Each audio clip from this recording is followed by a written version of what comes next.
Coming to you from the entertainment capital of the world, Carter Inc. Films presents the Scripts and Screams podcast. Film, television, and horror are about to slice, dice, and haunt your airwaves. Hang on and try not to scream. Now your hosts with the ghosts, Jessica Morgan and Chris Carter. We're fucking back.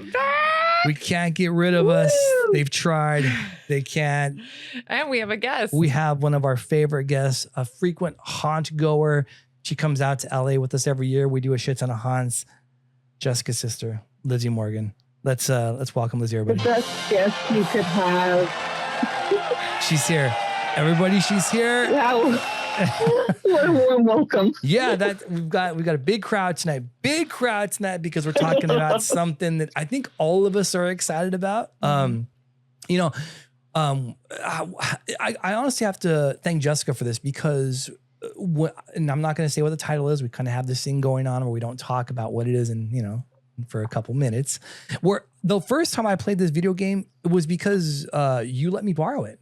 Tyler, your old roommate, the first game? Yeah. I would never have played it if you didn't let me borrow it. Okay. You know what I mean? Yeah. And so from then came this obsession with this series, which is so grounded and so truthful and fantastic. And, so I just have you to thank for my obsession with The Last of Us. The Last of Us. The Last of Us. The Last of Us. And Yeah. Lizzie does too. Lizzie has played it most recent, I think, between all of us, I right? think that is my favorite game I've ever played. Yeah, seriously. Yeah.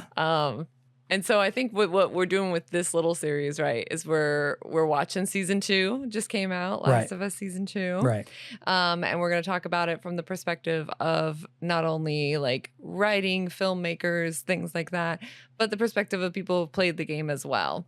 So there will be spoilers at some point, but I do think it'll be a good combination. Of course, there's comparisons to the game. That's always going to happen, but we can also talk about like why changes might have happened from filmmaking and storytelling point of view. For sure. I think it's going to be very difficult. And I really want to talk about like when this game came out. I don't know if it's hard to deal with, or it's hard to know who you're going to talk to specifically because there are people that have just only seen the TV series, right? Mm-hmm. Like, my brother and his family have only seen the TV series. Yeah. They've never played the game. So, and there's so much to say about when the game came out. And of course, it came out in 2020. We were neck deep in COVID and the behind the scenes of the game. And that maybe we'll save that for another episode because I think that the drama at Naughty Dog at that point is really something that could be its own movie. Probably, yeah. Lizzie, when you played it after? When did you first play Last of Us 2? Do you remember? It's been the past couple of years, right? It was like 4 or 5 years ago. I remember I played number 2 maybe a year after it came out. Okay. Yeah, so it I came had out played in number 2020. 1 just before that. So probably 2021. So probably 4 years ago. So you've played it before that, then, right? Well, yeah, like when it came out, I think you and me were both individually playing it on our own, and Chris was doing a speed run of it, basically. That's not necessarily. Chris was like, I have to get through this game before it's ever like anything is spoiled for me more than what you could already find. You know what I mean? That's true. Although I have this, I'm saving something. But when it came out, all I can think of was we could begin. And so part of me was, I even told Jessica, like, I've got 2 hours to hang out with you today. Like, let's just do whatever you want to do for 2 hours. We'll go do whatever you want to do. And then I'm going back to my game. And I did think that I might have got through it. It's true. It was disgusting. It was Chris, an addiction. Literally, it was something crazy. It was under a week. It was probably like 3 days or something crazy that Chris finished this game in. Yeah. Well, no, it wasn't that. It was like 2 weeks. It was like 2 weeks. I mean, I didn't play. Was it number 1 or number 2? Because finishing number 2 in 3 days is crazy. She's wrong. It's an exaggeration. Like yeah, it was like 2 weeks, but it was a solid 2 weeks. I mean, there's like 2 weeks of like maybe 4 or 5 hours a day. Like when I'm looking at the clock, I'm like, I got to go to bed. You know what I mean? So, but again, it's weird, right? Because we played it when COVID was coming out in that 2020 year because of everything that was going on. Like time was so nebulous. Like You know what I mean? Like you could do something that felt like it took forever, and you could do so much and felt like you did absolutely nothing. You know what I mean? Time would in 2020. Absolutely. You know, so. But anyway, I was over the moon excited. I know when they announced the first season, we got it. It was impossible to not look forward to season 2 in terms of the HBO series, because I'm a huge fan of the characters they introduce and the concept that they introduce with season 2. And I guess let me just go around the board. What did you think, Lizzie, once you saw the first season of Last of Us and thinking about what they could do going into season 2? Without spoilers. Without spoilers, yeah. We'll get into that in a second. I was excited. So the first season did not disappoint. You know, I realized the parts that disappointed me were because in the game you had to walk through it and make those decisions yourself. And it's not quite the same watching the TV show. You're more of an observer. But the fact that they made you so invested even without having that, you being and playing the character at the same time, and just all the digital effects and how far out they went and the clickers and how they look, everything was just amazing. So I have really good expectations from the second season. Yeah. What about you, Jessica? Yeah, I'm kind of with you. I've told everybody this, that I'm like, look, if you play video games and you think you will play this game, then definitely play the game. Like play the game before you watch the show, kind of a thing. But if you're not gonna, because that's the whole thing. I know tons of people who aren't ever gonna do that. Right. Like our other sister, Katie, is one of those people where it's like, she's not gonna sit down and play this game at any point. So it's like, then watch the show. Like it's so good because the story is so good. So it's like, and that's how I felt about season 1 was I was like, they did really good. I think they did it justice for what it could be. It's so hard to take a video game and turn it into a movie, a TV show, a different medium, because there's a difference between you playing the game and making choices and being involved, like being that person basically, versus I'm just watching it on TV. You know what I mean? Yeah. So to me, it's like no matter what, there's going to be a difference. So I was very pleasantly surprised with how well they did with the TV show. In season 2 or for season 1, right? Well, yeah, we haven't seen season. Well, I guess what I meant was the first episode of season 1. Yeah. So then just, I don't want to spend too much time on season 1, but you know, after watching, I was a little concerned because we kind of got off on tangents on some of these other storylines. Although one of my favorite episodes was the brothers episode, and I can't think of what it was last season. But to me, I think, you know, you worry about it because the first game was, you know, they'll say like it was 40 or 60 or 80 hours long, right? So that's why I think that it would be so difficult to kind of shoehorn all of that information into a 10-hour runtime movie or TV series, right? And so, you know, I think that coming off on those little side stories were incredibly enriching to the world, but I don't know if it kind of helped move the story along for Ellie and Joel, although they really were incredible. And I think the Bill story, and I can't think of the other guy's name, of course I can.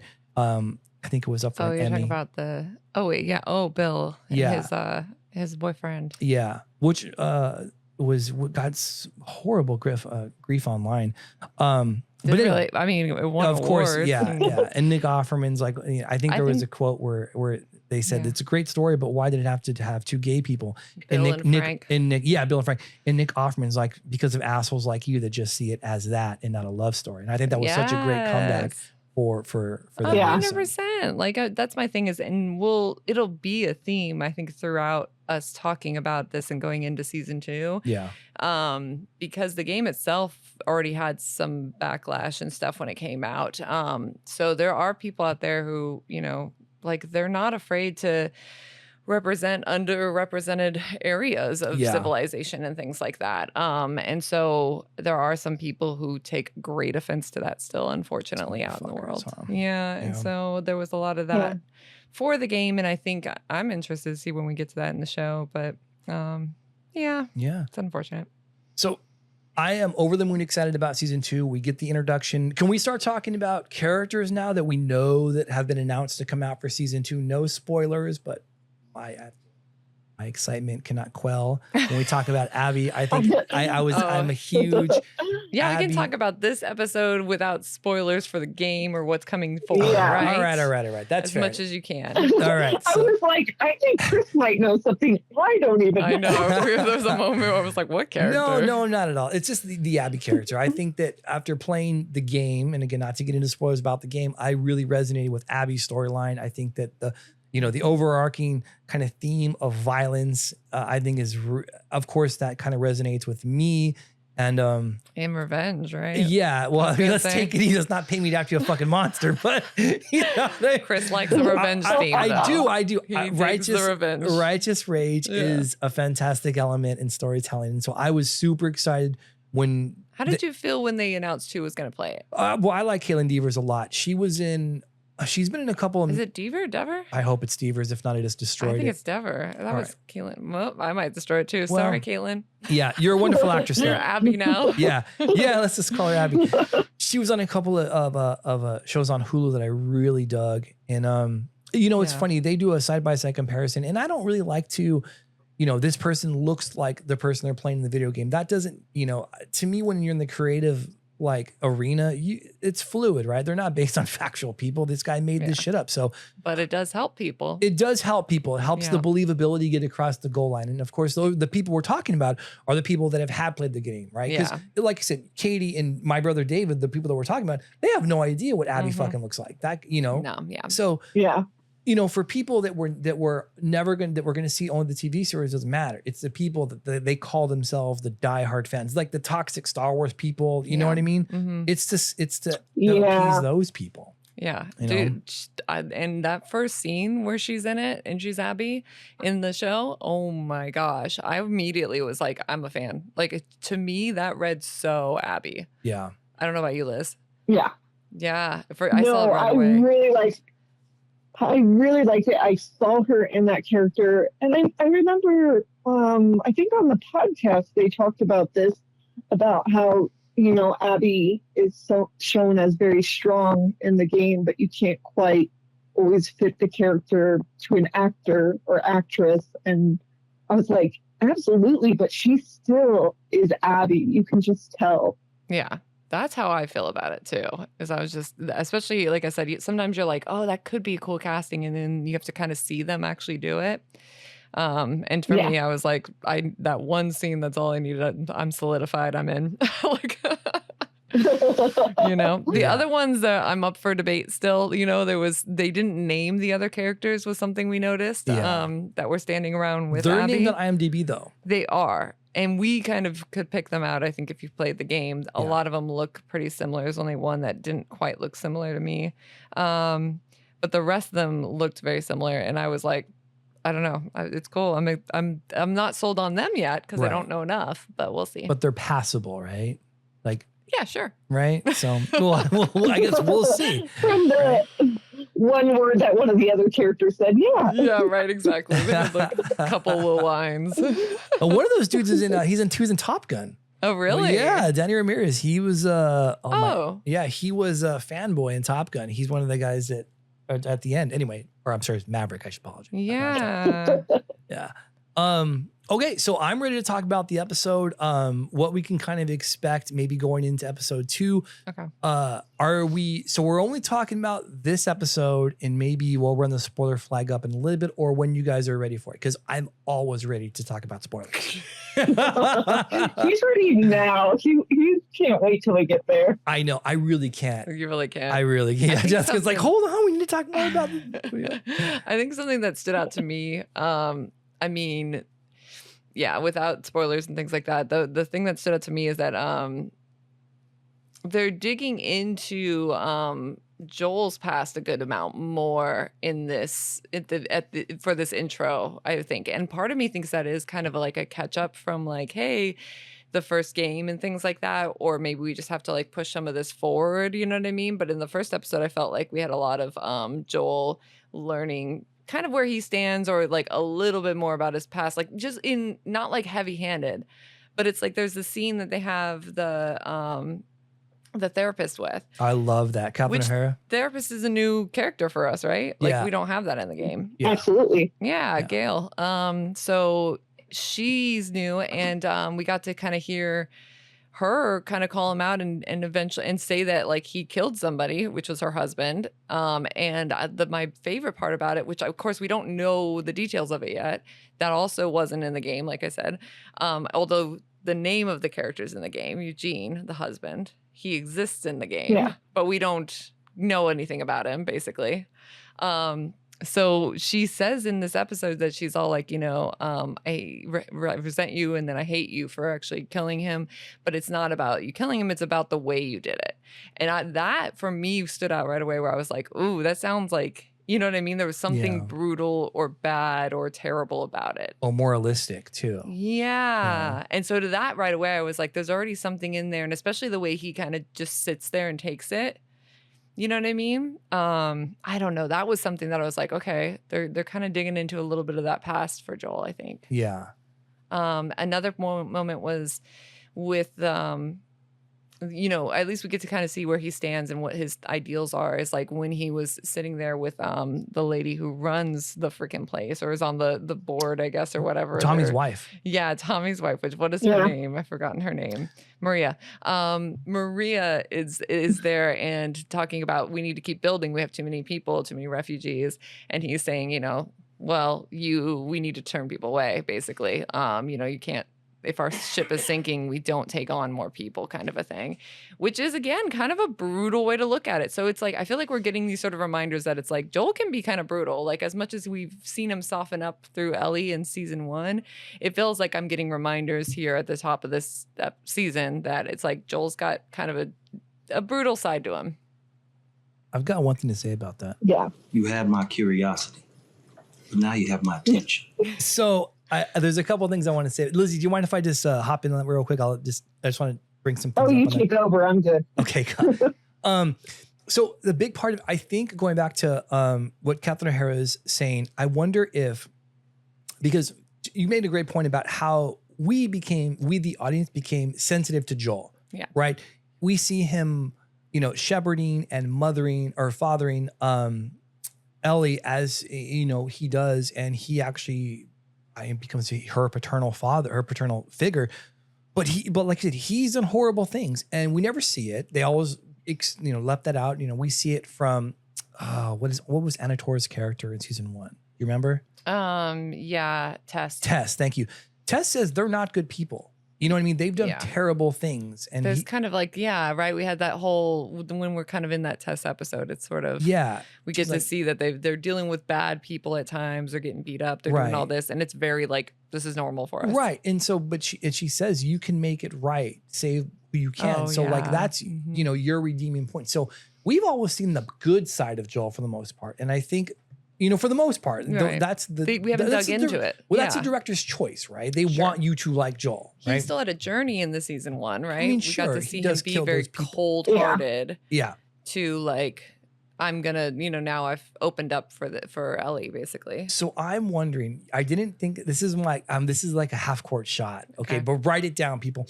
The guy, the husband, Eugene. I'm fairly certain that he has his own episode later this season. It's funny because Lizzie mentioned something about this to me. Lizzie, can you confirm this? Did I? You mentioned. I remember. I think there is a part in the God, what is that? When they show you a preview, in the preview of the season, there is a shot of him, and it kind of got confirmed from the podcast that they do that he would appear in the future. Oh, he has his own episode. They even know who the actor is. It's the guy who in Memento. This is going to be like, movie Psycho. He's the guy in Memento who's the bad guy. He wears, and I don't mean Guy Pearce, the other guy. They already know who plays him. The reason I bring it is because I wonder if you guys remember in the game. I can spoil this in the game because nothing really happens. Where are you sure? Yeah, I think so. Dina and Ellie find this guy's weed stash. Because they talk about it in the episode. Well, that's where he comes from. Okay, exactly, right? It's Eugene's stash. So Eugene wasn't on campus. I wonder. We never met him in the game. So that's the only... Go ahead. he was never on camera, but we did know that he died, but it was from like a stroke or something in the game. It was not murder or zombies. But 100%. I wonder if they couldn't get him. Like, what if his wife's like, they couldn't what? Go get him. He didn't live in Jackson. He lived, at least in the game.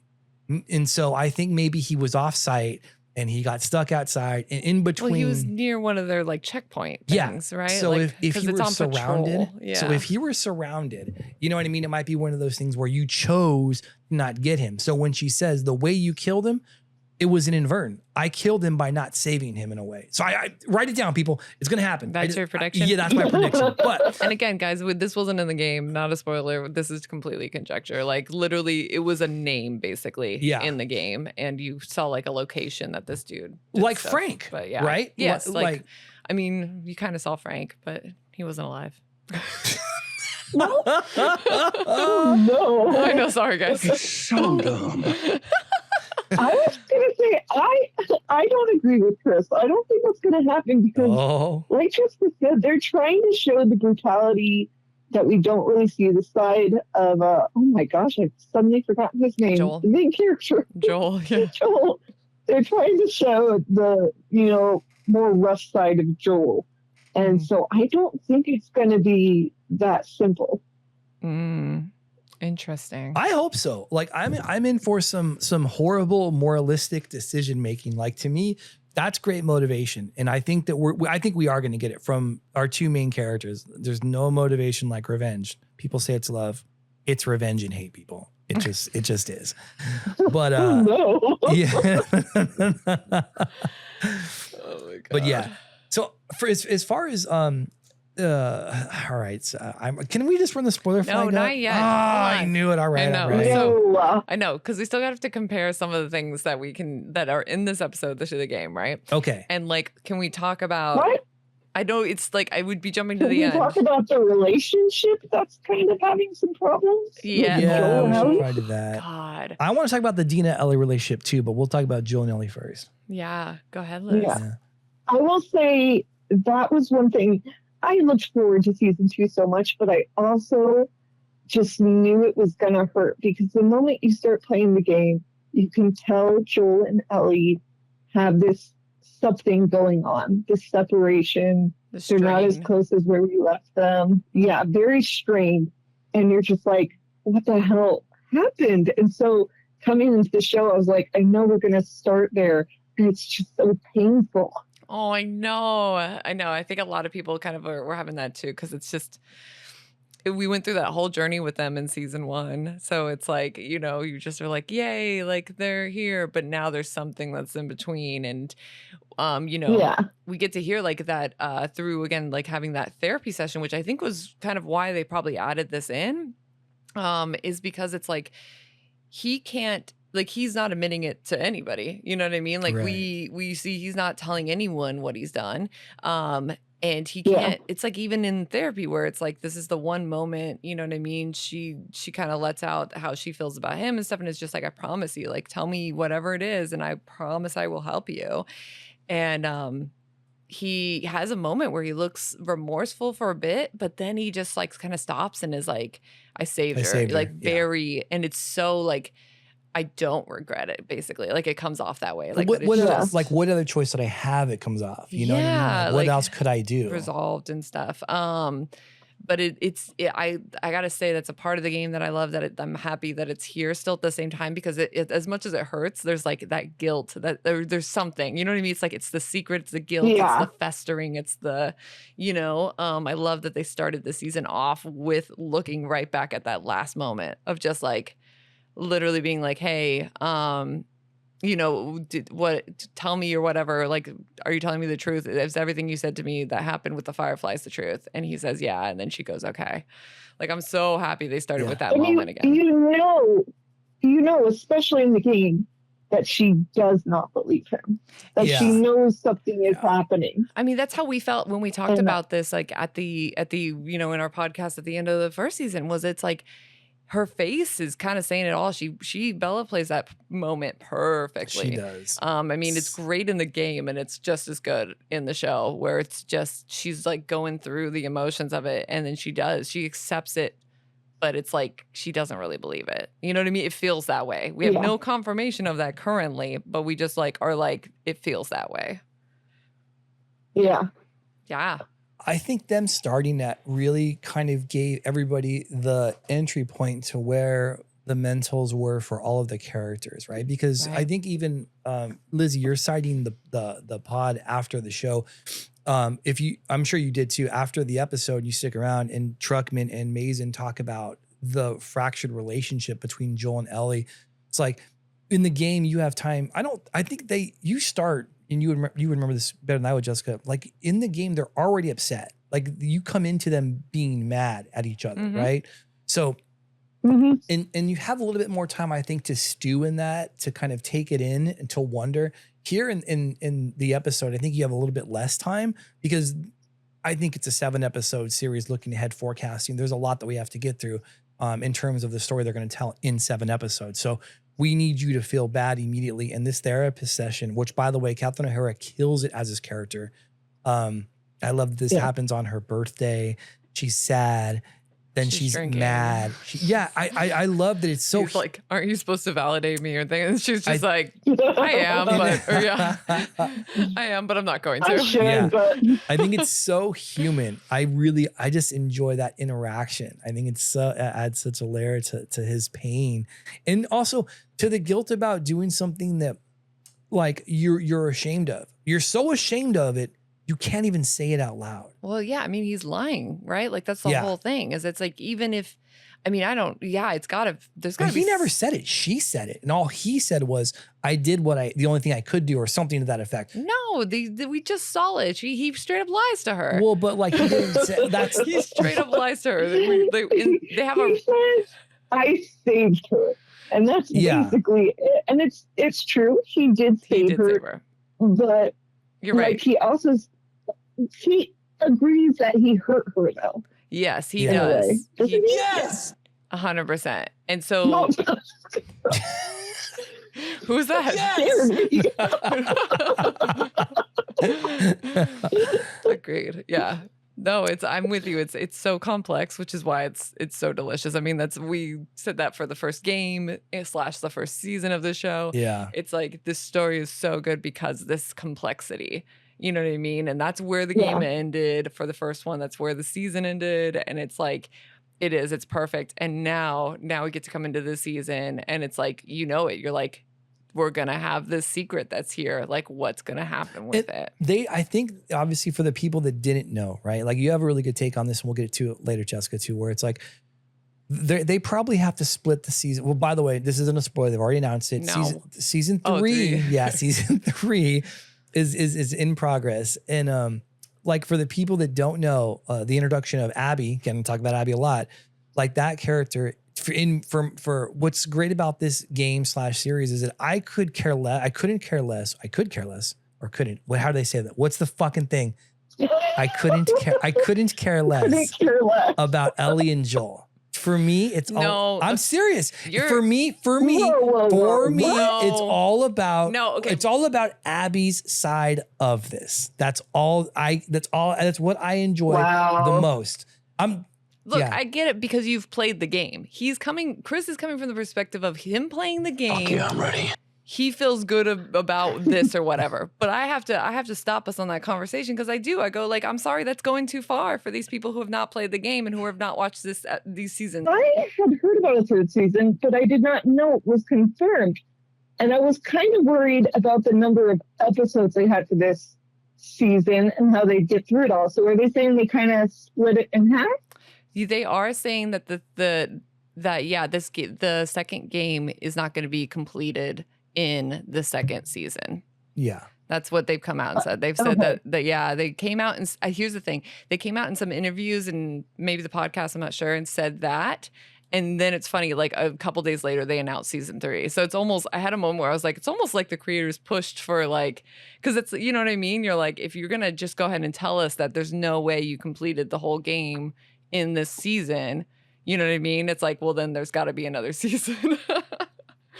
So Yeah, I remember seeing one of their interviews at a con and them mentioning a third season and being confused. So I was like, there is no third game. Like, yeah, you're like, are they on. trying to give us a hint that the game's coming? I was like, there can't be another game. Yeah. So I'm kind of glad because I don't think you could get through this game in the 7 episodes that they have a lot. No, absolutely. No, 100%. Yeah. I thought for sure, I was like, this is going to be 8 to 10 episodes. Just as a general, hey, this is an HBO show. It'll be 8 to 10 episodes.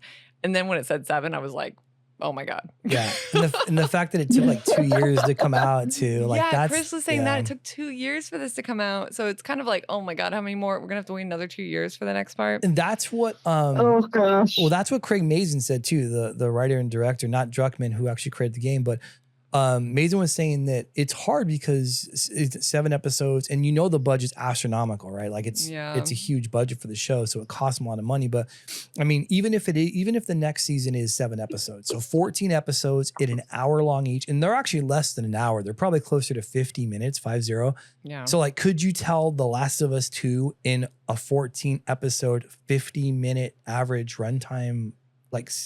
I would imagine they could go. I would hope they go more episodes in the second or the third season, I guess, or whatever. But I'm with you. I mean, I think they said the gameplay for this is like at a minimum of like 27 hours or something. Oh, it's more than that. But that's what I'm saying. At a minimum, like if you were just like going through it, it's like double the time of the first game easily. Yeah.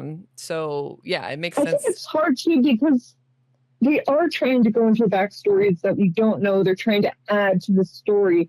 And it's really so jam-packed with information in the game. Yeah.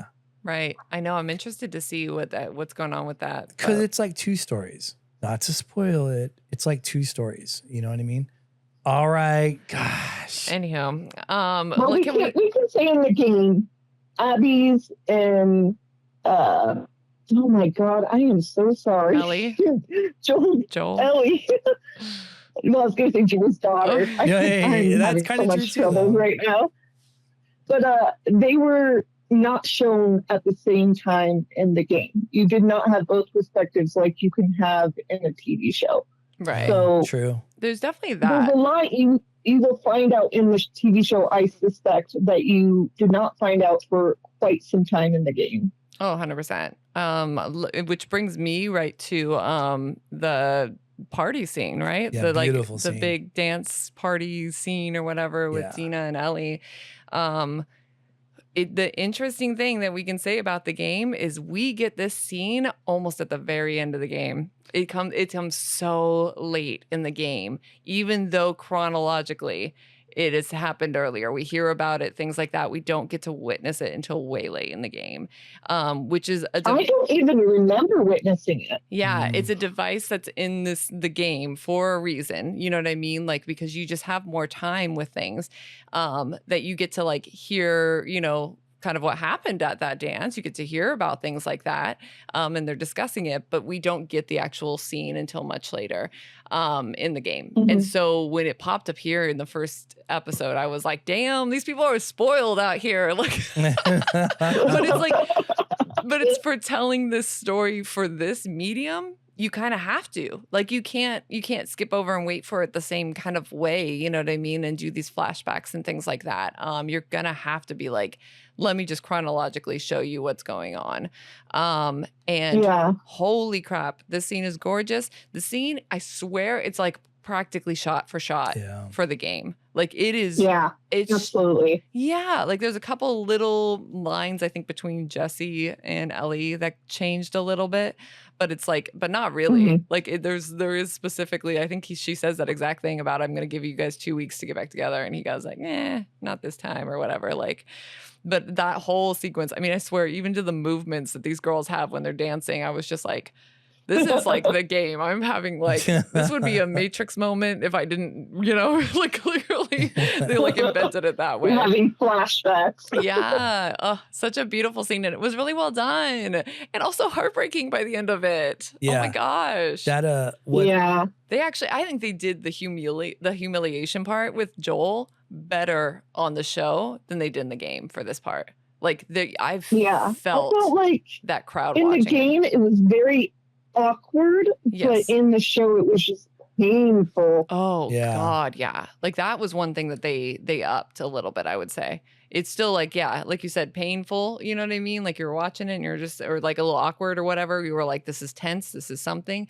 But it's like seeing in the show, they did such a good job of adding like some background noise and people watching that you didn't feel as much in the game, that I was like, oh God, this is awful. This tiny little, like you can't even call it a town, but this tiny little settlement. And like everybody knows everybody. They kind of got into that a little bit here with like, you know, people having pasts with dating and things like that. And it's like, and they're all just like witness to this moment between the two of them. It's the New Year's ball drop for them. They're all there, even the therapist. Yes, she even gets to see it. Oh my God. It was uncomfortable on a great level too. That was really good. That was really good. Such a good scene. The chemistry there too sold it for me. Yeah, I think they have decent chemistry. Yeah. And it's I don't know. Like it happens a little fast for me. Oh no. It does. It happens a little fast for me. You know, all of a sudden it's like, oh yeah, I'm having a good time. And those, they should be super worried about you. It's like, I don't know. Like to me, it was a little bit of a stretch. I mean, that's true. I mean, and it's 7 episodes. I was like, it's been 5 years for them, and also Dina is high when she does this. So it's true. A little less. Yeah. A little less. Yeah. Worrying. 100%. How do you feel about the Dina casting, Lizzie? Oh, I love the Dina casting. I was really worried about her, and I saw oh my gosh, I'm so sorry about the names. The guy who plays Dina's ex, Jesse. Jesse. I saw him in an interview, and I was just like, he's got it down already. I'm already right. I was with you on that one. Yeah, and I saw the girl who plays Dina, and she was really done up. So I was like, I need to see you in this show because, you know, you're not going to be wearing a pretty dress and makeup and all that stuff in the show. Yeah. And she did a great job, I think.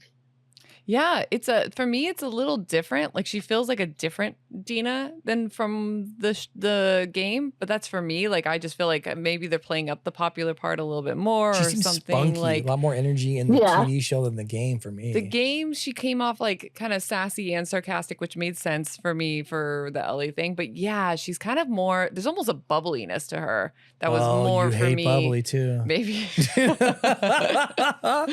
No, I mean she's great. She's great. I am digging her. I'm digging their relationship. I dig it. But it is, to me, it's a little bit different than the Dina I expected from the game. But I'm still very much enjoying it, and it's still working in my opinion. I think that it'll be great to see that again. Sorry, Lizzie, go. I'm sorry, Lizzie.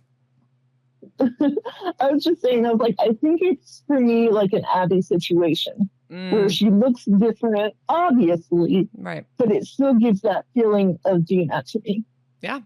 I can still see everything that Dina went through, this girl portraying it and going through it too. I have no problems switching her out in my mind with the way she looked in the game. That's great. Who she was in the game. Yeah. I think as we go, because you see in the trailers, there are some moments that her and Ellie have that will really kind of see where the actor is at. Because, you know, there is that, right? I mean, it's not going to, people will forget about, and Jessica and I were talking about this earlier today, in fact, people will forget about the similarities or dissimilarities of how someone looks in a creative aspect, as long as the actor can really own that role and in that moment.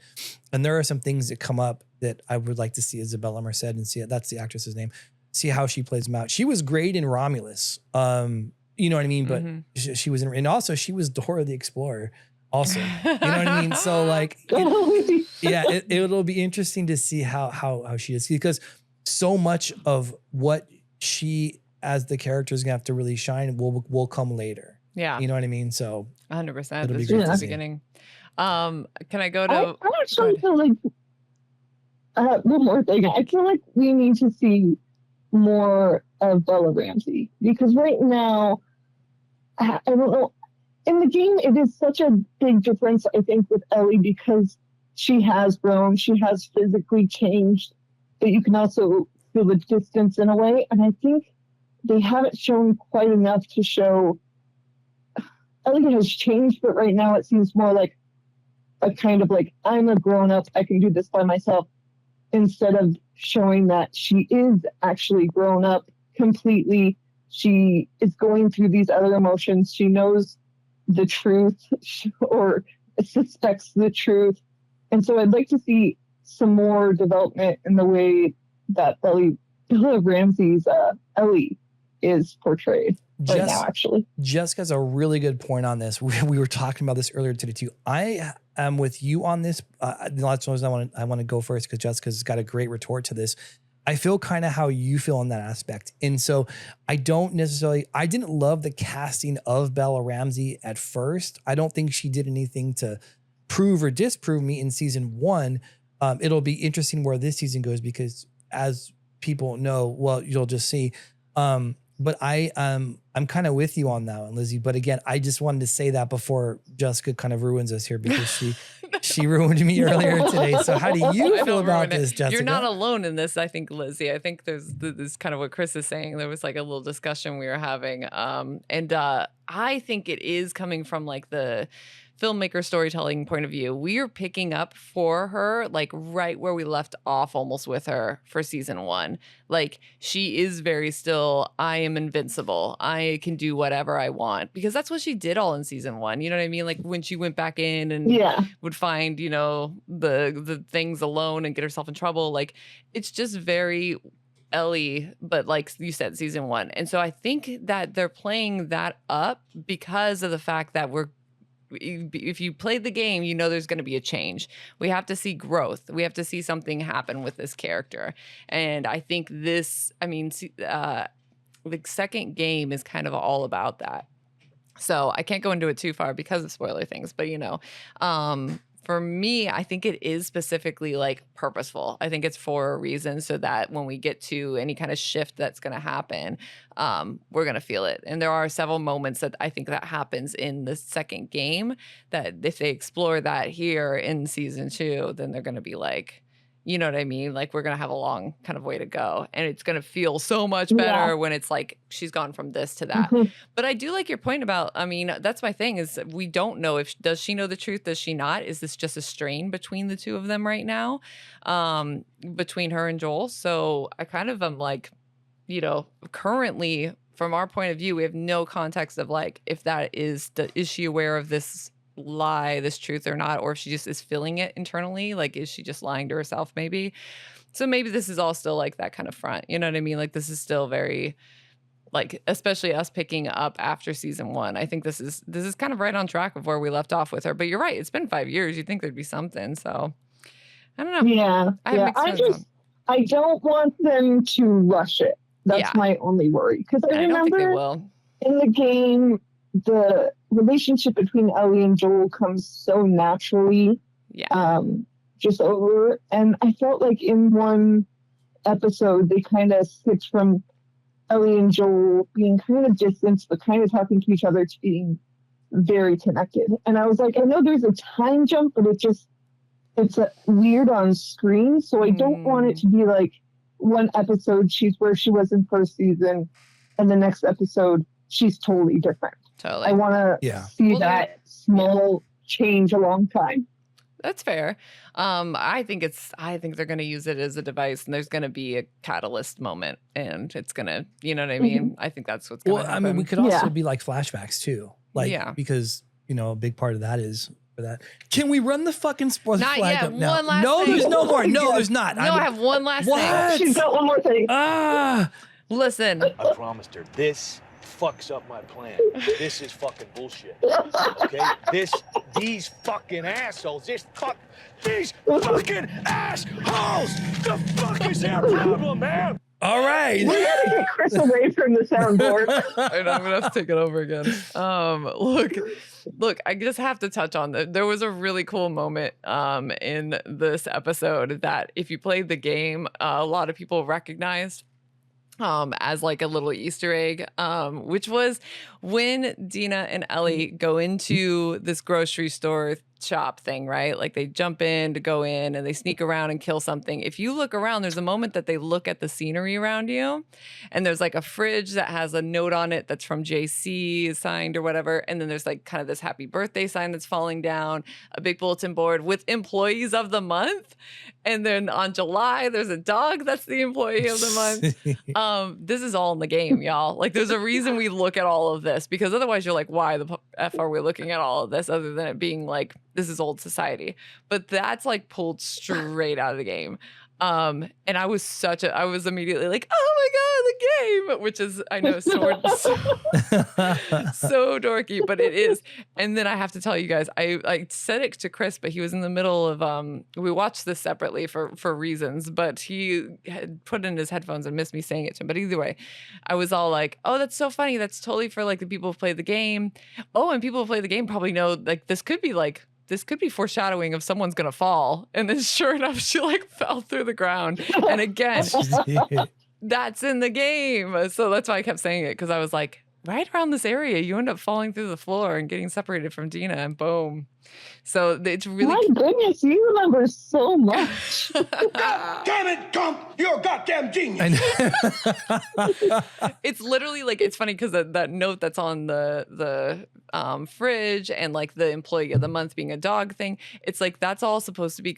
It's a combination. You're trying to find for a safe. Yeah, it's like it's all hints to a safe. Like there's Oh, like, yeah. do you remember?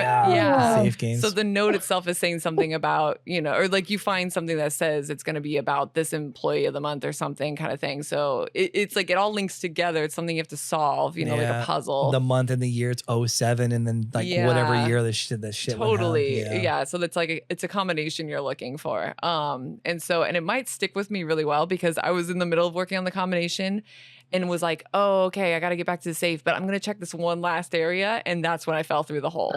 Oh shit. So I think it sticks with me because it's always, I was like, how do I go back? I can't go back. I missed the safe. You know what I mean? And if you've ever played video games and you're a person who likes to like really coin collecting, those safes always had good stuff in them. I'm just saying. They did. Anyhow. Opposite of Chris, who was just running through the game. Lizzie gets it. Literally. Lizzie gets it. And we got a new. No. That was not me. I snuck everywhere. Snuck everywhere. And we got a new infected, guys. Yeah, that's true. That's true. The infected. We got a new infected, which is also in the game, but you don't get it this early. You get it much later in the game. Way later. It's much more terrifying. I think the reveal of it later was better. I wonder if this almost seemed like an intro to it. But yeah, it has to be. So they might build up to one that's really because there's a scary point in the game with these stalkers. Fuck yeah, I'm ready. I know the building part of it. Yeah, the crushed buildings, and it becomes like a horror game at that. Well, like an actual horror game. So Anywho, so I just had to touch on that it's like we got a new kind of infected, which is interesting because they actually did spend some time at least talking about it being like, is it more intelligent? Which is really interesting too, because as much as like we don't talk about it in the game, you know what I mean? Like it's just a new kind of infected that you have to be careful about. Like people will bring it up and you kind of are aware and then you run into it. But by the time you run into it in the game, it's not like you're in a totally different place. You wouldn't go back and tell the leaders and all that stuff. So. Totally. It makes sense. But yeah, anyhow, that's all I wanted to touch on. Okay, it's time. It's time. I actually, you know what? I thought of something. No way. Are you? No! What the fuck did you just say? It's not in the game.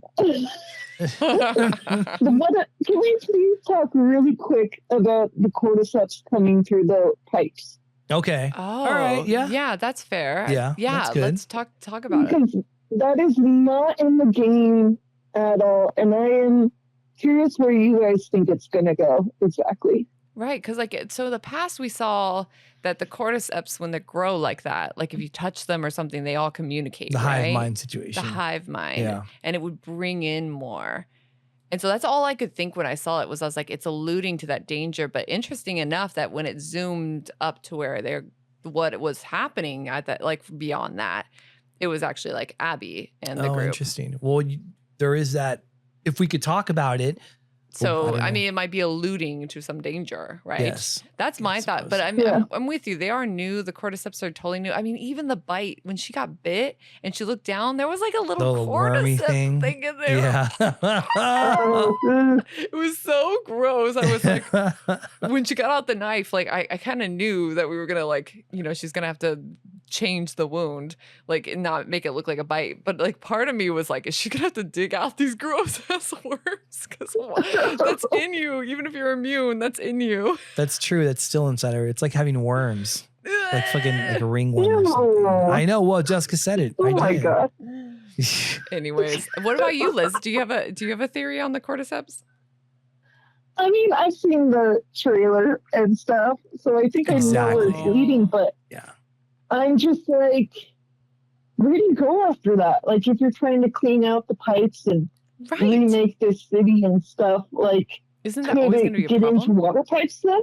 Right. Like, how do you escape? Like, could it get into water pipes and then touch people like that? Like, yeah.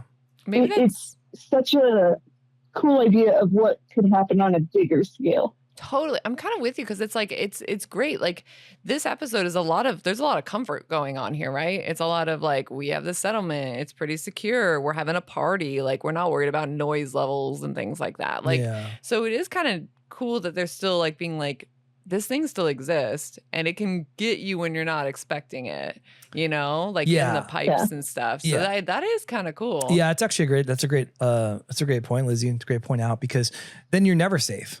Right? Like if you've got sewage pipes, then you're in danger. Well, who doesn't have sewage pipes in whatever year they went to shit at that point? So like there's no access that the cordyceps can be denied if they're doing something that is going through pipes at that point. That's very interesting. Yeah. Maybe we'll get more of that like when we'll talk about it. So anyway, I'm going to start. Yeah, I'm going to run it. Something else is coming. Look, y'all. Okay. if you stick around. What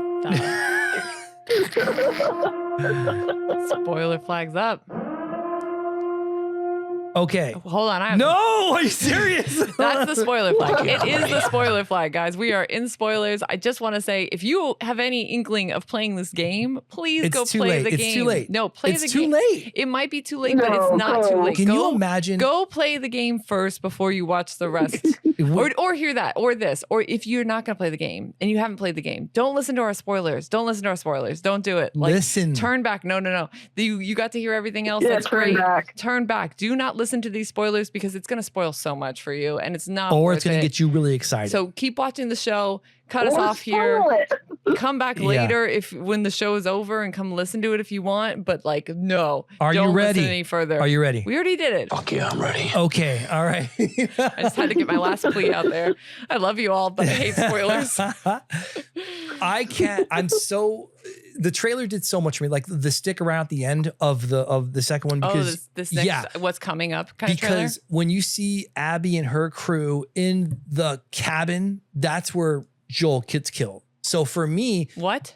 Oh, Joel, Lizzie. Before we get to it, I want to ask: when do you think they kill him? In what episode does Joel die? This is all Chris has wanted to talk about. Yeah. I know, right? Yeah. This is all Chris wanted to talk about. This is why he's like, spoiler, I just can't deny it. Fire! Fuego! Okay. Go! Fuego. Before I knew there was a third season, I thought it had to be episode 2. Honestly, I thought it was episode 1 because I thought 7 episodes, so they're going to have to put it in the first episode. They're going to have to get this going. Right. I mean, I can tell there's going to be some flashbacks going on. There's flashbacks in the game, and I was like, I think they're going to, they want to keep Pedro. Yeah. They want to keep Pedro Pascal in.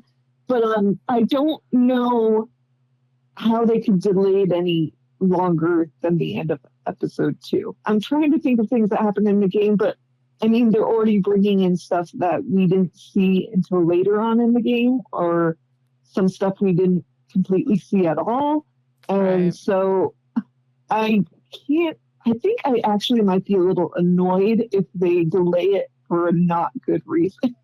All I can think, this is my thought, because there is kind of a lot, right? Like we still have to have, like Chris said this earlier, you have to have Abby get separated, right? Mhm. Abby's not, or at least if they follow the game, Abby has to get separated from her group and decide to go in for Joel. So there's got to be some sort of thing there.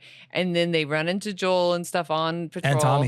And Tommy. They get attacked and everything, which they might That's change. in the trailer. Here's the thing. And that's why I think they might change it, because it's like Tommy's like, even, I think is he on the wall for any of it? And he's inside with the flamethrower. Yeah. So I'm like, unless that's them on patrol somewhere, like if he is at their settlement it's fighting, then that's going to be different.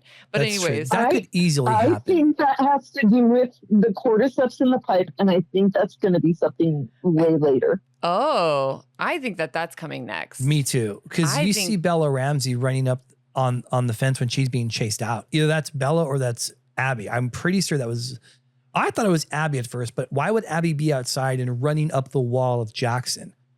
Like you see, there's a. Are you sure it's Jackson though? No, I'm not. But to me, now I gotta go pause it and stuff.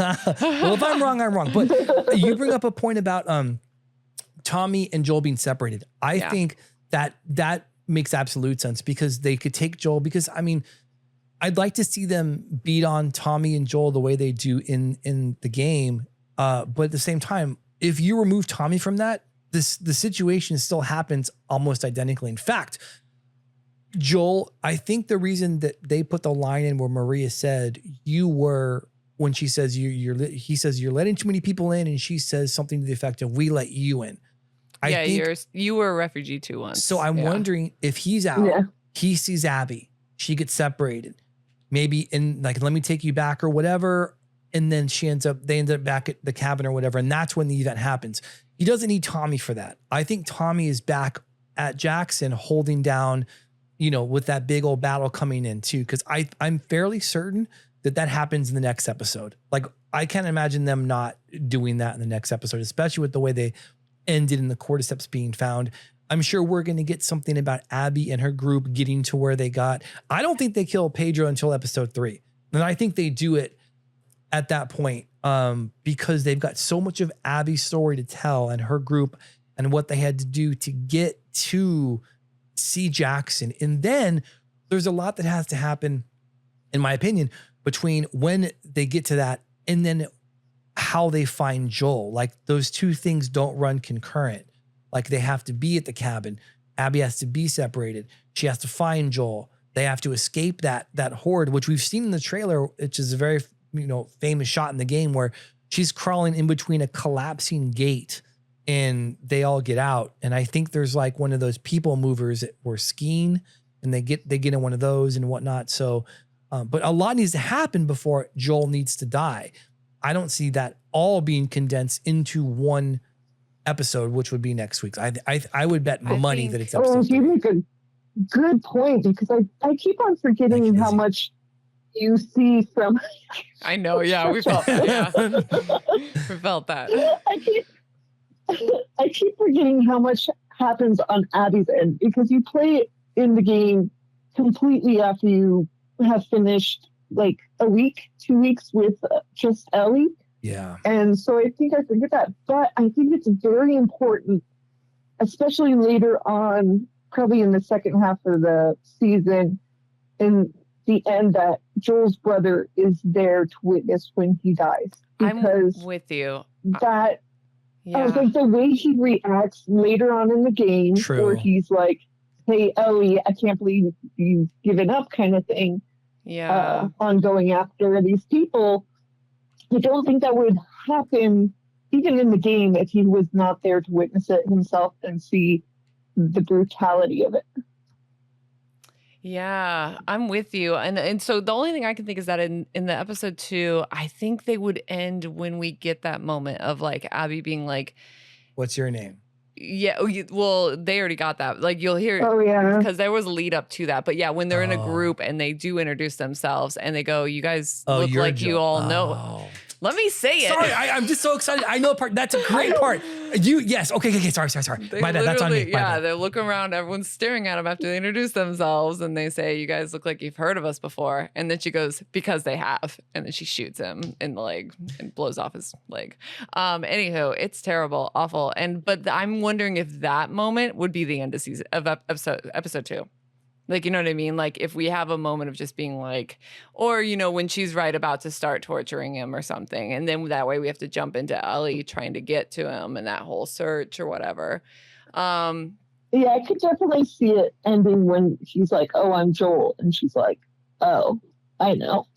Yeah, Kind of thing. exactly. I know who you are. I mean, you're right. Even like the reveal of, because there's a moment in the game which I had pointed out to when we played this game, I caught it immediately. I remember this. Yeah, I remember this. I caught it immediately. But Chris and Dustin, who were also playing the game at the same time, didn't catch it, and I had to bring it up. So it's like once we got past the point of like, hey, here's Joel's death and things like that, we could all talk about it, and so we were, and I was like, yeah, but there's a point when they're running away together, and he quickly says, you know, that like they introduced very quickly between Abby and I'm Joel and stuff, and she looks at him. She just is staring at him. And it's like, it's such a quick flashback, or not a flashback, but a cutscene for a game.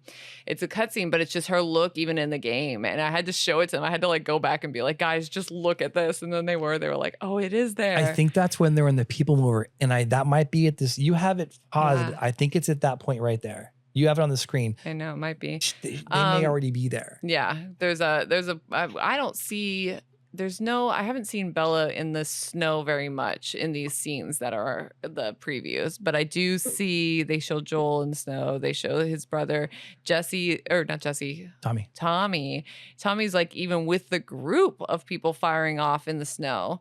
So it does concern me there. And then, they show Abby alone, like hopping a fence or climbing up a ladder quickly, to get over a wall while she's being chased by a bunch of things. And crawling underneath the collapsing. And I keep going back to it because you like that gate. It's pretty iconic it is, right? For a zombie movie, it's different. But I also think it wouldn't be smart of them to kill Joel and then that be the end of the episode. Right. I agree. In fact, and that's kind of my biggest argument too, to be like, I think it's going to happen in episode 3. Also because like as an arc, usually episode 3 is like where you want to try to start hitting stuff. So Craig Mazin, really quick, for the people that don't know, he directed a show called Chernobyl. It was it's better than Last of Us. Chernobyl is better than Last of Us easily. Dang. Yeah, 100%. 100%. It's incredible. It's really good, but it's like one of those like, oh my God, I don't know if I can even rewatch it. It's so incredibly depressing. It's incredibly depressing.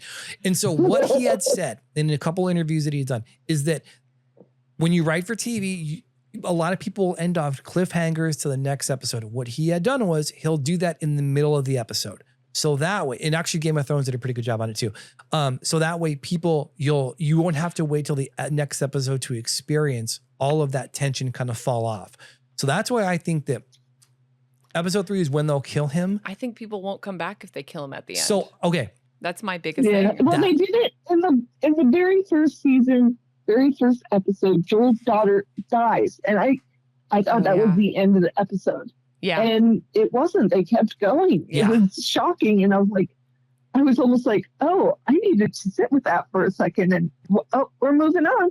Okay. Yeah. It's like, yeah. Yeah. I mean, I do think just like a reality check of you got to keep going. Yeah. And it's also, it's his structure. And I think it's a really, especially in these situations, we were talking about, this is a moment that's a lot like this show could possibly be like the new Walking Dead kind of thing, right? And it's like there was a moment in The Walking Dead where a lot of people fell off. And I think we know that moment is when Glenn died and got his head bashed in. Yeah. People could not accept that. It was too brutal. It was a beloved character. Joel is kind of a beloved character. Yes, he's only had one season. People love this fucking guy. But people do love this guy to a point that this was such a contentious thing when the second game came out and this was spoiled and there was people who refused to play this game or even touch it and talk so much shit about it because of it. Yeah. Oh my God, Laura Bailey, the actress for Abby, got so much hate. Yeah. For it. That's why I do think that I'd love to sit and talk to you guys about the production of the game, because the stories that surround that are just unimaginable. Like the things that shouldn't exist in a fucking something that's not even real. It's a video game, people move on, but the fan base is rabid. 100%. So it's one for me. I don't think you can like leave people with that because some people might not come back, but if you do it in the middle of the episode and that's a possibility, then we can kind of see if there's any kind of hope that leads us back in or something. And, I know. And for me, when I talked about that shift for Ellie, that's what I'm talking about. You know what I mean? Like this is that moment of like, I think we have to see such a big change for her. And I think that's why they're having her be kind of still a little immature and stuff during all this and being Which very, I hate. I'm invincible and things like that. Yeah. But that's because she hasn't had this moment yet. Right. This moment's going to happen to her and she's going to lose the most important person in her life. It's the character arc. You're absolutely right. 100%. That's a brilliant take. Yeah. Right. And we're going to get to see that descent. And then we're going to get to see her get her, I was saying this too, get her ass like handed to her, because that's what happens in the second game, right? Like we have moments where we get to see her, you know, there's this shot that they do where her shirt's off and it's just her back and it's just torn up. Like it's completely, you know what I mean? Just like bruises and cuts and scratches. We haven't seen that in the trailer though, right? Like has that been shown anywhere? No, but so we're just talking about game and future stuff here.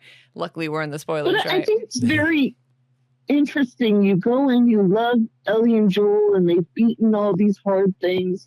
Yeah. And then being in the second game, you just see like, oh, they're not invincible. Like, right. The past is caught up with Joel. Like, there are things other than the zombies that can come back and hurt you too. And I mean, that's always the big thing of Last of Us, that, you know, in any zombie thing, that the humans are also your enemy. Yeah. So, but I think it's really a reality check of, oh, even our favorite people aren't safe. This isn't a safe world. Well, but what's great about that is that the motivation behind that. And I think that Jessica and I have been talking about, well, how much do you have to give people to make them come back after Joel dies? Because people are going to hate Abby.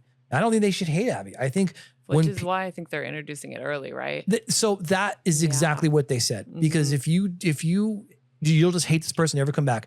And once they get the motivation, and I'm sure all that will come out when they kill him. You killed my dad, all this, that, and the other. We had a chance and you took that away from us, right? The whole righteous rich. I was right. You were wrong the whole time. So I think that, I forgot I was going at this point. Abby Addison for president. But I will say that I do think that when Anderson, I think it's her last name. It's her last name, I think. Yeah. When you say that, Lizzie, I think that's what separates Last of Us and makes it as real as it possibly can, because it's not Walking Dead for what it did, and it did a lot of good things.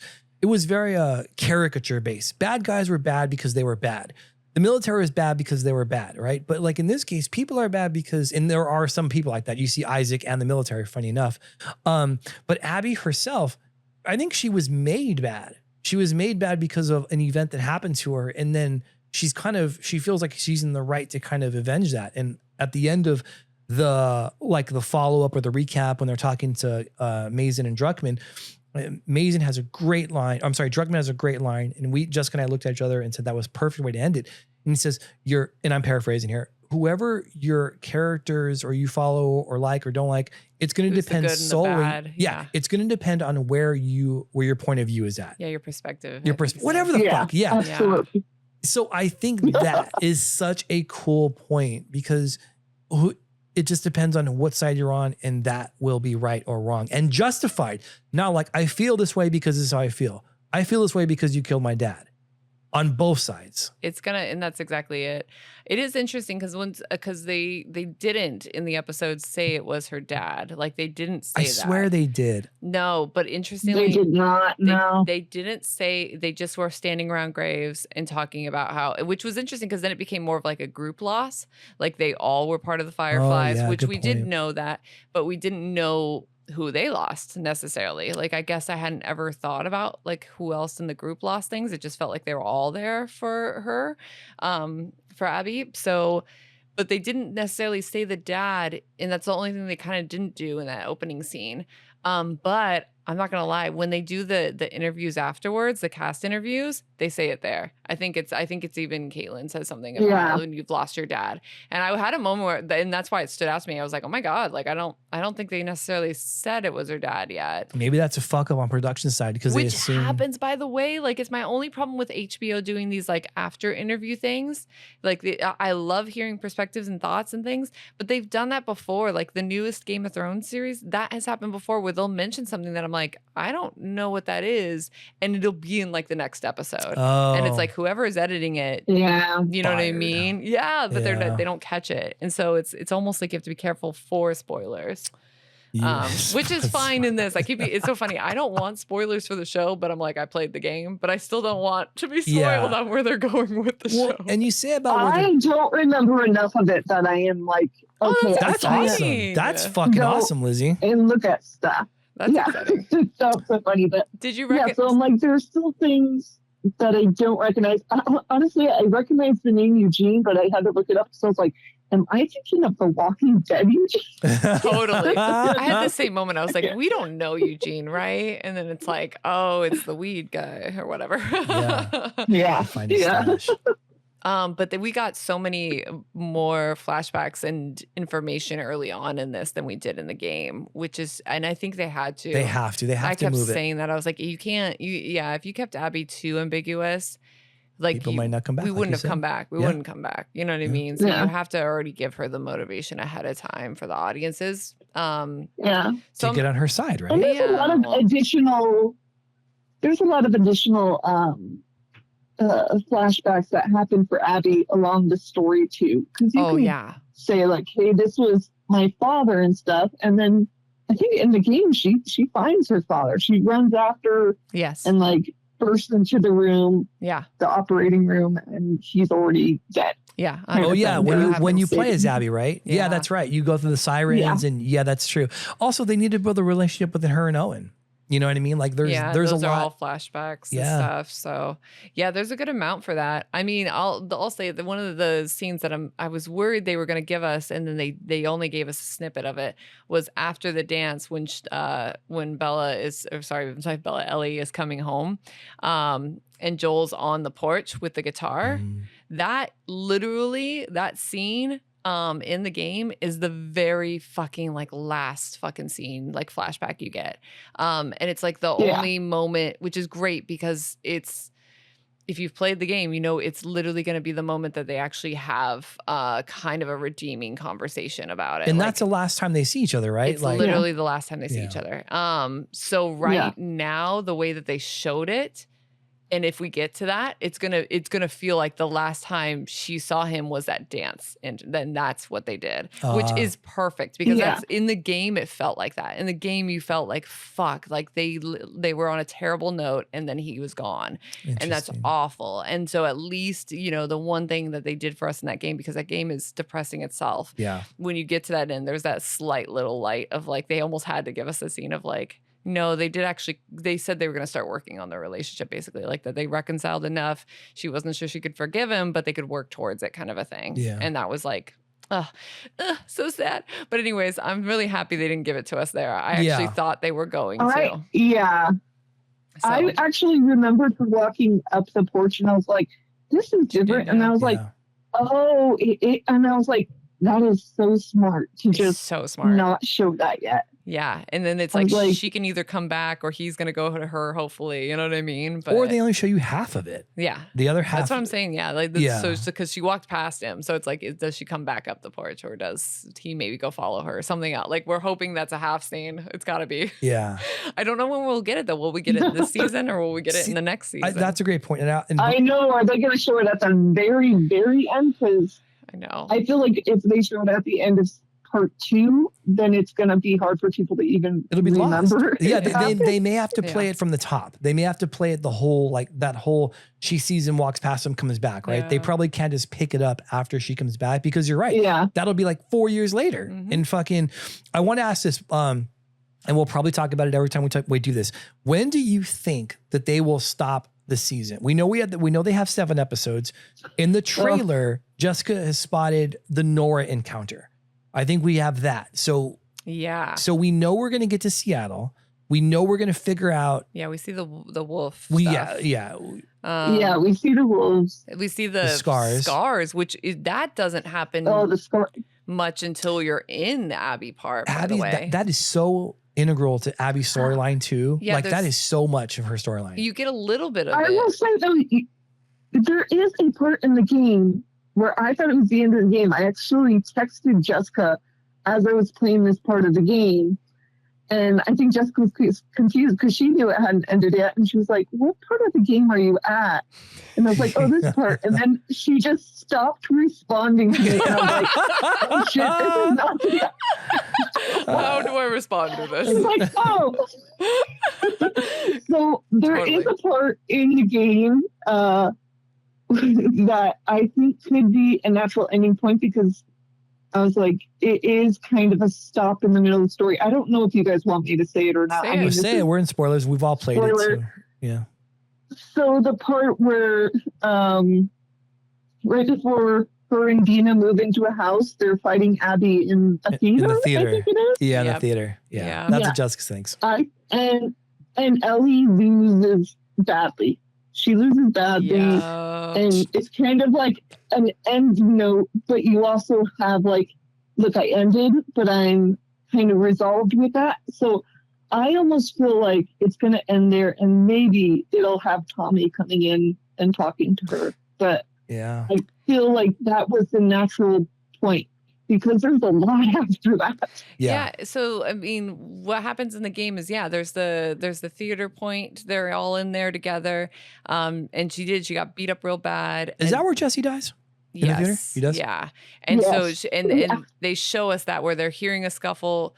And so it's like Ellie and Jesse run through these doors and Jesse's just gone. He's shot in the face, right? immediately. Yeah. And she ducks, and then it's Abby, and Abby is holding on to Tommy and is being like, come out or I'm going to kill him kind of a thing. And so she does come out. Oh, I thought it was Dina she was holding on to. No, so is Tommy on the ground. And because Tommy's yelling, don't do it, like kind of thing, like let me die. Basically, it's totally fine. Save yourself, sort of. Yeah. And she steps up and Ellie says to Abby, like, don't hurt him. He's not a part of this. It's me. I know what he did and it was to save me. And there's like a look on Abby's face. And then we cut and we go to Abby's part. Like that's when we are in Play as Abby. We play as Abby. So it doesn't even Yeah. finish off that scene for us until as Abby, you get to that scene. You know what I mean? How fucking And then cool. you play as Abby going after Ellie. I remember in the playing theater. it. I lost my shit. I'm my like, oh, are we really God. going to do this? I could It was not. so fucking cool. I Every do fight, not want to do that part of the game. every fight that Ellie and Abby have, was so I just good. was like resisting the whole time until of course you get killed and things, and then you have to be like, okay, I guess I gotta have to do this. Loved it. I love that Yeah, so yeah, fucking good. absolutely. But I think everybody is believing So that the the thing- switch is gonna be the part that we Yeah. end on. Yeah. Because there's so much I of think Abby's what's- story. I'm sorry, Liz, go ahead. My bad. No, sorry. I was kind of I was like, I just think what was very interesting in the story is we kind of, Ellie and, oh my gosh, Abby almost change places in where they're coming from. 100%. Yeah. Like you're totally on Ellie's side, and then this horrible thing happens to her, and just like Abby, she becomes obsessed with revenge. Yeah. And just like it was to Abby's detriment, it becomes to Ellie's detriment. And in the end, Abby kind of finds, her peace with it. She's moved on, and Ellie is just stuck there. Yeah. And I think, and it ruins her life. It ruined both of their lives, Yeah. kind of thing. Yeah. So it was so hard to see Ellie turn into that. And I think that was my hardest part in the game, seeing like, I love this character. She's a great character. Totally. And she's turning into everything I hated about Abby. I think that's what makes a great human, right? Like it's a very human response. And also there is that saying says when you like live for revenge, be sure to dig 2 graves. You know what I mean? Because that's basically what you're doing. Yeah. But no, I think that transformation is so fantastic. And again, I love Abby. I think Abby's character is who I resonate more with than Ellie. But I mean, it's going to be great to see how the public goes with that. You know what I mean? That's from playing the game, and you get so much of Abby. You get the Owen relationship. You got her obsession finding Joel. Lev. We haven't talked about Lev yet. I know that What she there's does not even for an Lev. announcement of who that is, or There they is. haven't. I think there is. Isn't there? I don't think so. I don't think they've said anything about the casting for that and stuff Maybe yet. that but- might be her story in part 2. I imagine Yeah, that's gotta be. we're gonna That's get a what lot of Abby in season 3, I think. Well, and that's kind of what was part of it too. I just think that I kept saying it. I was like, if they're gonna split it where the game kind of splits, then you have to bring Abby in more for this first season. You know what I mean? Or this season of it or whatever. You have to like split it up a little bit more because you can't just be like, now we're just all Abby for the next season. After cracking nobody's Jill's gonna skull, care. yeah. You know what I mean? Like because you're playing the game, it plays differently. Because even when I was playing the game and we switched to Abby, I was so mad. I was like, I don't want to be this character. I don't want to do these things. Yeah. So it's like, and it took playing enough to finally kind of come around to being like, okay, I kind of don't mind this character. You know what I mean? I was playing and I was just like, I know this is going to make me understand her side and sympathize, and I don't want to. I don't even want to. That's what I was saying. I'm like, that game was so good. So I think you have to, and I think that's what we got to see, at least in this first episode already, is like they were like, well, we're gonna just go ahead and tell you that this is the aftermath. This is, there are people who are affected, so we can start following the group. I just don't. In the trailers that we saw, there's not enough of Abby, so it still leads me to believe that's where they'll split it, because like you said, we got to see. I wonder though, do you think that was a choice as to like for people who haven't seen the game to like not give it away that this is the main antagonist? I mean, it's kind of obvious now. They talked about it a lot, but I wonder with the trailer they were trying to have people not know, like, oh, this is all about a different girl kind of thing. Maybe. I mean, I guess that could be true because in episode 1, you're gonna care about Joel and Ellie because that's who you've written for. And episode 2, I think you're gonna get that big fight set piece. So maybe as far as a true antagonist for the series, yeah, maybe. I mean, people will know as soon as we get through probably in the next episode. Yeah, and that's going to happen in episode 3, guys. I'm just telling you right now. But we'll know in episode 2 that she's our big bad. Okay, that's if we don't already. I think we do. Actually, honestly, we do know because that first episode, literally, she says, slowly. Yeah, she's like, we gotta kill Joel or whatever, and he says, Owen, who isn't named, but we know it's Owen, says that we'll help you kill Joel, and then she says slowly. Yeah. Kill him slowly. And I was like, oh shit. Yeah. Yep, that's how we but it is interesting. They don't give us a ton in the trailers. One thing they bring in, I will say this, and it's probably because I think they're going to introduce us to Wolf a little bit more. Isaac is cast, and he's already in this, and Isaac is the leader of like Wolf Group, like the WLF. Yeah, exactly, which is the Washington Liberation Front. Please, I hope I'm right. Yes. Okay. Which we'll get, like, we don't need to talk about because people who play the game will know. But Isaac doesn't show up in the game until you are Abby. Like that makes sense. Yeah, and the reveal is that he's a very dark dude. He's like in the middle of torturing somebody and something like that. So and it looks like in the trailer we got to see that, like he's in the face of somebody. Yeah, it's all a scar. It looks like a scar. Yeah, and so it's like he's gonna be bad, but he's introduced earlier, so that's interesting to me. I was like, I don't know. So that does make me kind of think they might follow Abby a little bit. I mean, that might happen after assuming they kill Joel in episode 3. Yeah, they're gonna have to jump to Abby for a little bit. Yeah, they're gonna right. Like I think I kind of feel like they're gonna have to. So where do you think it ends then? Well, it's hard. I've got a question though, because in the game, I can't remember, do they introduce the scars before Ellie gets beat up? Because I didn't think they did. So, where Ellie gets beat up? Do you mean like the theater, or where we think there might be we think there might be a break. I don't think we had seen the scars or heard about them. Only a tiny bit. She's like, there's that point where she's in the forest and she hears the whistles and she gets shot by one of the arrows even. Yeah. So it's like there's a okay, I couldn't remember when that happened. Yeah, so there's like I didn't think Dina was with her. No, and because Dina, is pregnant. You know what? Yeah. She gets left behind. She got So she got left behind. Yeah. When they're in Washington, Ellie and Dina encounter a scar. Oh, you're right. Yes, because that's when you can start crafting the big weapons, and the dude is like a monster. He's huge. Yeah. So I don't know if it happens. I don't know if you see it first with Ellie or Abby, but you do see it. You do see it with Ellie first. Before she gets and there's a couple of those, but we don't know who they are. That's true. They could just be raiders, but they are scars. They're bald. They have the scars. Yeah, they whistle. They do the thing. Yeah. So, which the whistling is terrifying. And I remember that. But wolves are our main, like, kind of bad guy. And then when you go to Abby, of course, her main bad is the Seraphites, the scars. So and that's when we get to hear what they are. You see about the wolves. Yes. The wolves is like everywhere graffiti before you even know what the heck is going on. Yeah. Because it is a revolution. Yeah.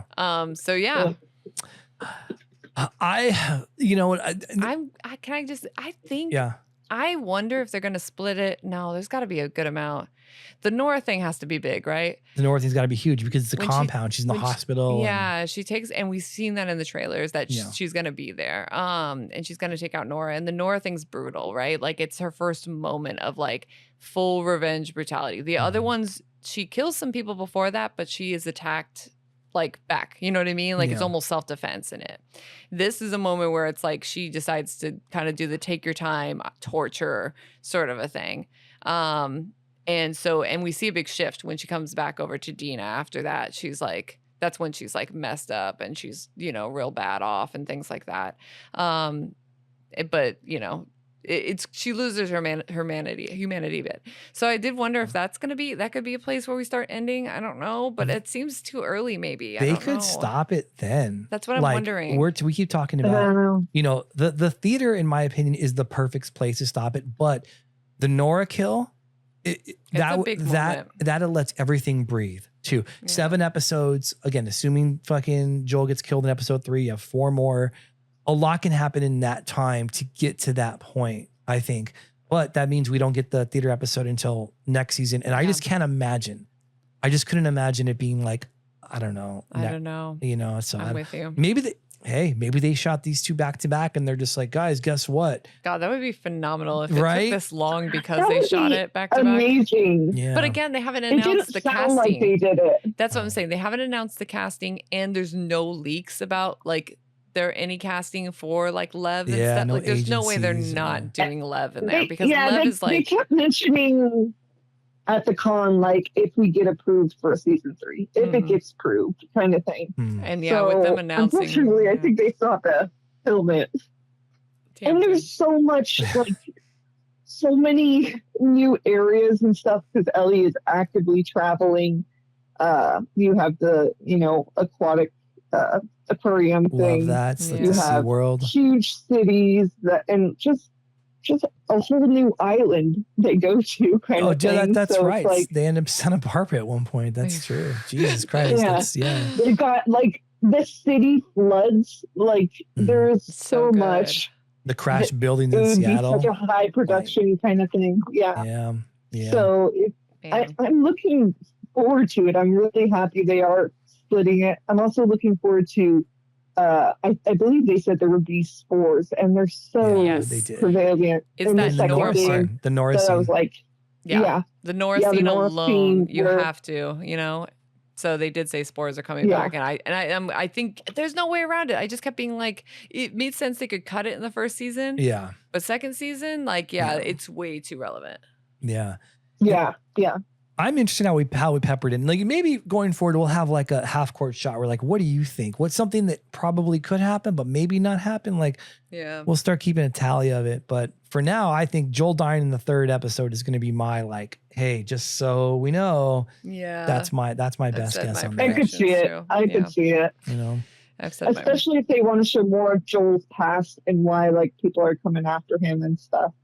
I do think they'll keep some flashbacks of Joel, like through like every single episode. I wouldn't be surprised if they have at least one flashback after he dies. They do have that big ass one too, where they go into like the Space Museum or something, or maybe that's episode season 1, where they go into like the Museum of National History and Joel and we did Ellie. get to see it because they had showed the dinosaurs. And stuff. So that's but she goes back.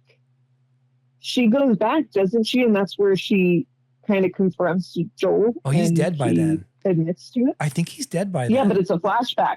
Fuck, I don't know. It's a flashback. The flashback where she goes with him. There's a couple of the flashbacks where like she is they're going to these places and she'll bring it up. And at first it's very light. You know what I mean? It's just like, hey, why did you take me out of there before I got to talk to them? Like, even if like the tests, you know, or whatever, why did you leave and take me while I was still sedated? Like, that was a question she asks. But the place she goes back to is the hospital. She goes back to the place that it happened. Oh yeah. And then that's when she finds the evidence. It's like it's someone recording a tape, like a cassette tape that has notes that says, you know, this is the one person who could create a cure. Like, it sounds very sure that there could be a cure from it. And it kind of the problem is the problem is in the game he says like, oh, they have dozens of people and who are immune and they haven't found anything. Yes. In the show he said raiders. There were raiders. Jessica Raiders showed up. Good catch, Lizzie. Jessica caught that too. 100%. Yeah. So I'm like, oh, they're gonna change it. Like, there's some reason, they must have had a reason why they changed that anyways. You know what I mean? At the end of season 1.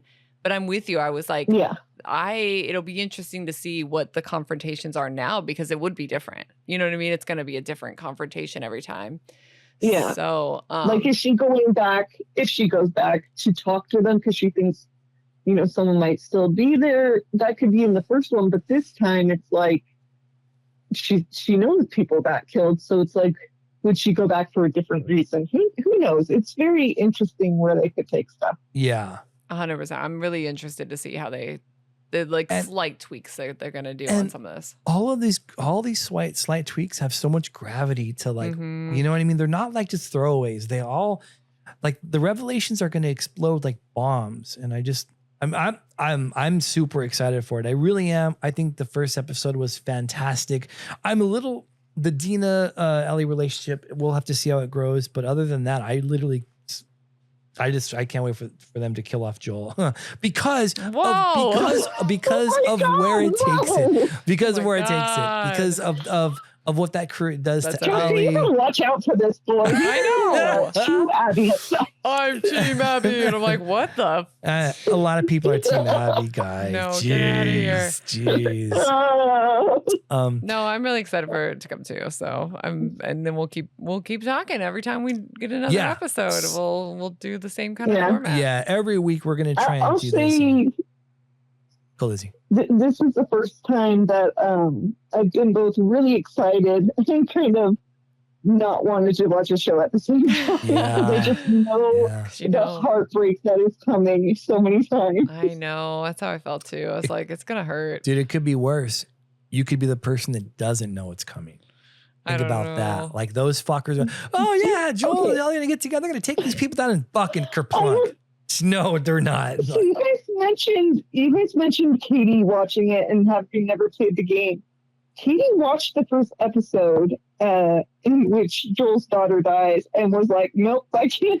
Yep. And I don't think she ever watched another episode again. No, I think you're right. She said it was too brutal. It was too emotional. And so, but that's what I'm saying. Like, these are the people who do that. Like, between these two creators, like we had this game that did that to us.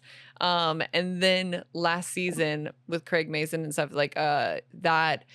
I mean, there's so many of those stories. I cried almost every episode of fucking this thing. Chernobyl. This guy did a whole episode of having to kill dogs to save them. Yeah, he knows how to emotionally affect people.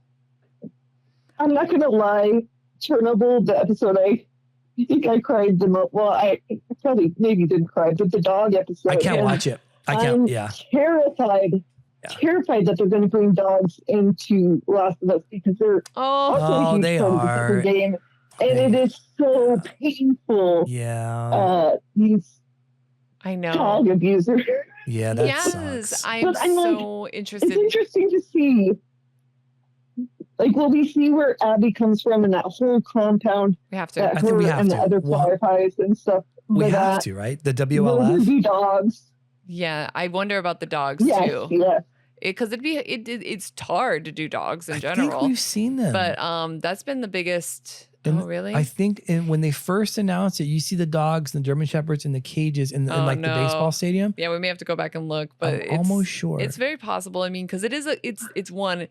everybody says this. Anyone who's played the game is like, the dogs are Oh, so I hard. know. Like nobody likes killing the dogs. You and play then, with them. There's a part you can play with the fucking. You can play fetch with the dog. It's I horrible. know. You can do And literally, That's they weird. have, Ellie, especially when once you, like the worst thing, right? Because they do that with this flashback part where it's like you become Abby and then you actually get to know the dang dog that like is always with Mel or whatever. Yeah. And literally, I think her name's like Kelly or something. And then you get to find out that's the dog that like you as You have to Ellie had to kill. kill because it like attacks you right before you get over to like Mel and them in the aquarium.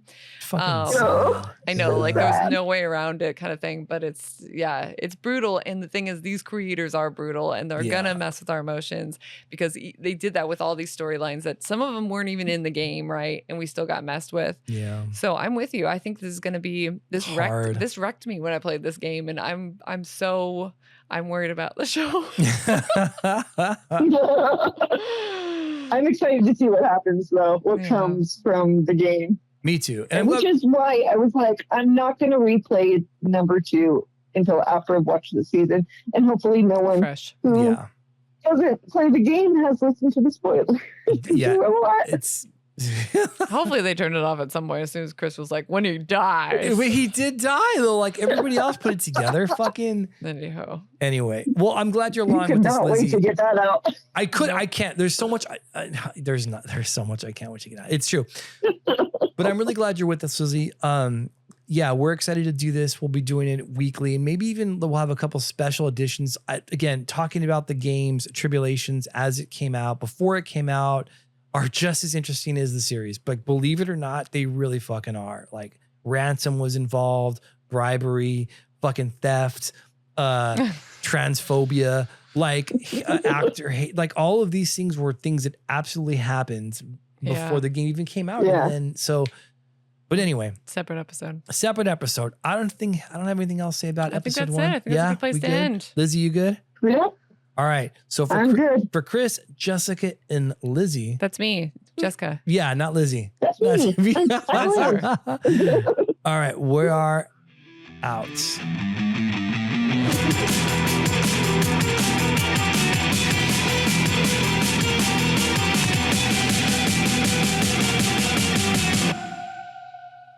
I don't wanna.